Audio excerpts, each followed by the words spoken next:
kana keessatti quba isaa galchee taphate hundumtuu immoo itti gaafatama jecha. Jaarsoliin biyyaa abbootiin amantaa hojii guddaa hojjettanii carraa kanaan isiniin illee galateeffachuun barbaada.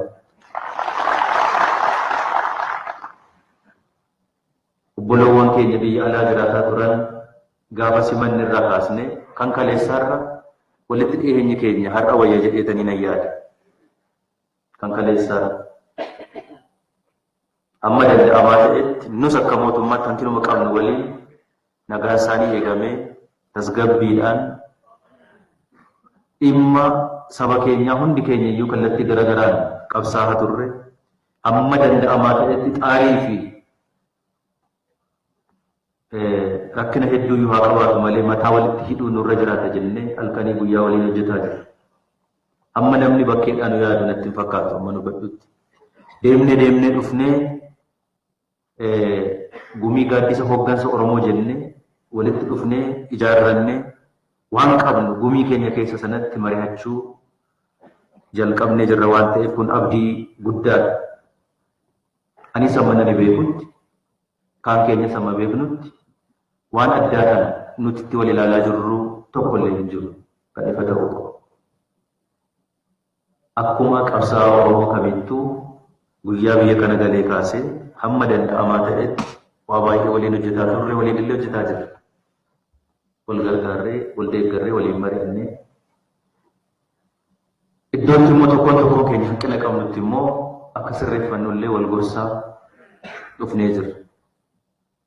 Kuni gara fuula duraattis akkasumatti wal gorsuudhaanii fi wal mari'achuudhaan hojjechuu haala biraa qabna jennee yaada. Kaleessas asiin kan nu ga'e waan wal bira dhaabbannee waliin mari'annee wal gargaarree walii waan tumsine qofaati. Malee dirree waraanaa kamittuu baanee waan waraana addaa gaggeessineef miti. Yaadaan, qalbiidhaan, humnaan wal bira dhaabbannee wal gargaarree ilaameedhaan wal dhaggeeffannee manguddoonni keenya as jirtan bakka isin nu gorsitanitti bakka isin nu qeeqxanitti isa fudhannee hojjennee tas geenye. Isarraa bu'aa argan. Har'as kan nu baasuu danda'u isa duwwaa.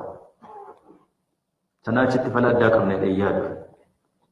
Ifatti walitti haasa'u, waliin haasa'u, waliin mari'achuunii fi waan karaarraa kaatee karaa ala deemullee yoo jiraate karaa akka ni deebi'u ifatti walitti dubbachuun har'a.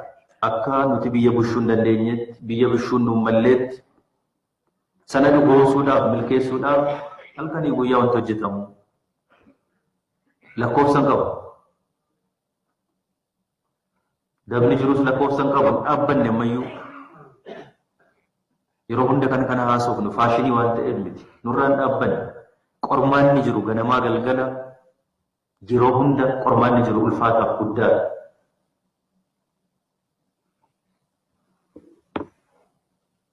Kanaaf odeeffannoo walii kennanii, wal hubatanii, wal dhagahanii waliin mari'achuudhaan hojjechuun dhimma qaama muraasa irratti, murna muraasa irratti gadamu otoo hin ta'in dhimma hunda keenyaati jedhee yaada. Dhimma beekaa keenya, hayyoota keenya, hooggantoota keenya, jaarsa biyyaa keenya, dargaggeessa keenyaati jedhee yaada. Yeroo kamuu caalaa waliin mari'achuunii fi waliin haasa'uun baay'ee barbaachisaadha. Dhalli Oromoo kan inni bakkeetti ba'ee dure kan isin dhamaatan rakkattan nuti kan dhamaane namni hunduu kan inni dhama'e uummata keenya irraa duuti akka dhaabatuuf rakkinni akka inni dhaabatuuf dararaan hidhaan akka inni irraa dhaabatuuf malee deebisnee akka wal ajjeesnuuf miti. Deebisnee hokkorrii fi rakkinni Oromiyaa keessatti naannoo keenya keessatti uummata keenya irratti akka inni qaqqabuuf akka inni ga'uuf miti. Hin turre. Garuu immoo baay'ee nu milkaa'an jiru. Waan xinnoodha kan nu milkaa'e. Haan fedhe haa hojjennu, haan fedhe haa goonu, hamma hokkorriif rakkinni duuti Oromoo irraa uummata keenya irraa dhaabbatiin sa'a 24 miti 48 yoo xaarre yoo laffaane faayidaan qabu.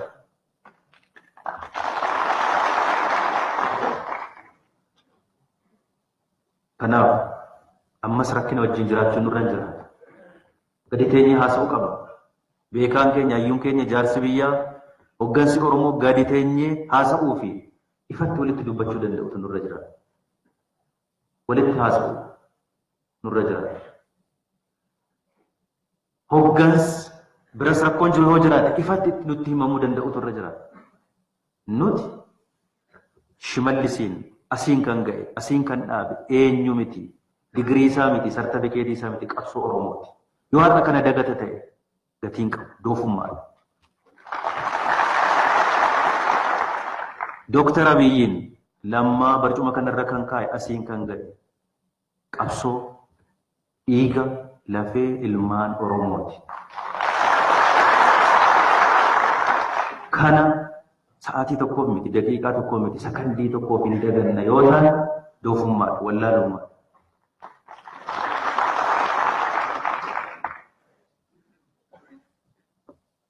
Lubbuu keenyaa miti kan hojjennu, jireenya miidhagaa jiraachuudhaan miti kan hojjennu, saba kanaaf, uummata kanaaf, biyya kanaaf nagaan akka inni dhufu, akka darbuufi wanti gaarii akka inni dhufuufi. To'abiraan akka mootummaatti dogoggora bakka nuti qabnutti nutti himamuun sirreeffachuun nurra jira. Nutti himamuu danda'us immoo qaba kun. Walitti mufannee gara jeequmsaatti wal gashine lubbuu wal balleessine yoo taane, dhiiga wal irratti dhangalaasine yoo taane, nutu wal dhaba, nutu wal diiga. Diigamiinsa kalees diigamne bittinnoofne dhufne garuu xaarii meeqaan har'a walitti qabuu jalqabne kana of jalaa deebisne bittinneessuu ta'a. Of jalaa deebisnee diiguu ta'a. Gaafa diigamne gatiin qaba. Tokkummaa keenyaan alatti taakku tokko fuulduratti kan nu deemsisuu danda'u hin jiru. Taakku tokko fuulduratti kan nu oofuu danda'u hin jiru. Amantaan lubbuu fi amantaan nu qooda yoo ta'e, iddoon nu itti dhalannee hin qoodamne yoo taane, waan garaagaraatti hin qoodamne yoo taane, hin bittinnoofne, hin saaxilamne, rakkanne, rakkoo kanaa olitti of gashina, wal gashina. Kun itti yaadamuu qaba. Uummanni keenya guutuun itti yaaduu danda'utu irra jira. Mariidhaan akkasitti waliin teenyee ituu kana hojjechuu qabdanii kanan hojjenne, ituu kana hojjechuu maltanii kanan hojjenne jettanii nutti himuun, qaama mootummaatti himuun, sirreessuun barbaachisaadha. Iddoo inni sirreefnetti immoo waliin taanee tarkaanfii waliin fudhachaa deemuun nu fayyada. Yoo ilaame akkasii wal gorfachaa fi walitti himaa yoo deemne rakkoo keenya waan barbaadu waan nuyi biraan ga'iniif hin jiru. Garuu kokkora keessa, rakkina keessa, wal ajjeesuu fi wal miidhuu keessa rakkina malee bu'aan gaarii dhufuu hin danda'u waan ta'eef an dubbii kana dhaabbannee ilaaluun wal gargaarree ammas gadi teenyee marii kana duwwaan natti hin fakkaatu. Gadi teenyee qeerroo keenya waliin, qarree keenya waliin, beekaa keenya waliin, hayyoota waliin teenyee sirriitti mari'achuunii fi dubbii bu'uuraa lafa kaawwachuun nurra jiraata jedhee tayyaadha. Amanna nullee. Wal arrabsuurra waan dogoggorre yoo jiraate walitti haa dubbannu, walitti haa himnu, waliin haa sirreessinu. Kana duwwaatu nu baasa. Waan biraa ammaan booda nuti nu gidduutti dhiisaa warra mootummaa hooggan qabsaa'ota Oromoodhaaf qabsaa'an gidduuttuu garaagarummaan kaleessaa har'aa fi boru dhalachuu qaba jennee nuti hin amannu. Yoo dandeenye halkanii guyyaa kan nuti hojjechuu qabnu mataa walitti hidhuudha, tokko godhuudha, walitti fiduudha, walitti araarsuudha. Uummanni keenya kan inni watwaatu, kan inni ganamaaf galgala eebotu, aru nuti adda baanee adda facaanee nu arguutu hin ta'in tokko taanee wal bira dhaabbannee humna walii taanee nu arguu barbaada. Nus hojjenne kana kan hojjechuu qaba.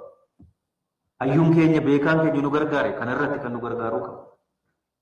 Hojii nuti hojjennu irratti immoo iddoo humna dhabneef nu hanqate irratti nu gargaaree qaawwa keenya guutaa wal deeggarree hojjechaa deemuutu nurra jiraata. Kanaafuu an dubbii kana keessumaa waan nagaa Oromiyaa waan jeequmsa gidduu kanaa qofatu hin ta'in walii gala rakkoodhuma naannoo keenya keessa jiru akkamitti furanna, akkamitti hiikkannaan dhaabbannee teenyee mari'annee hiikuutu nurra jiraata. Namni nuu hiikuu hin danda'u. Dubbii kana namni nuu fixuu danda'u hin jiru.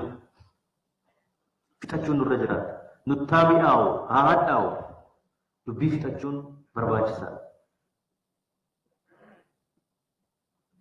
Waan ta'eef ani dhimmi tokkummaa keenyaa, dhimmi nageenyi Oromiyaa, dhimmi wal hubannee wal gargaarree wal gorfachaa karaatti wal deebisaa wal gargaarree hojjechuu dhimma guddaa ta'ee ilaalamuu danda'utu irra jiraata. Ija kanaan hundi keenya yoo wal gorfannee wal gargaarree yoo hojjenne rakkoo kana keessaas rakkoo nuyi dabarre miti. Nuti biyya kanaaf ilaa waan nuyi hojjennu kanatti hundi hin gammadu. Hundi yoo dallanuu baate illee kan bisheessuu barbaadu kan summiitti naqu baay'ee waan tokko dagachuun nurra jiraata dheeyyaa. An dhuunfaa kootii waan baay'ee dogoggoruu nan danda'a. Dooktar Abiy dhuunfaa isaatii waan baay'ee dogoggoruu hin danda'a ilma namaati. Shimallis ilma namaati waan baay'ee dogoggoruu hin danda'a. Dogoggorallee immoo qaba.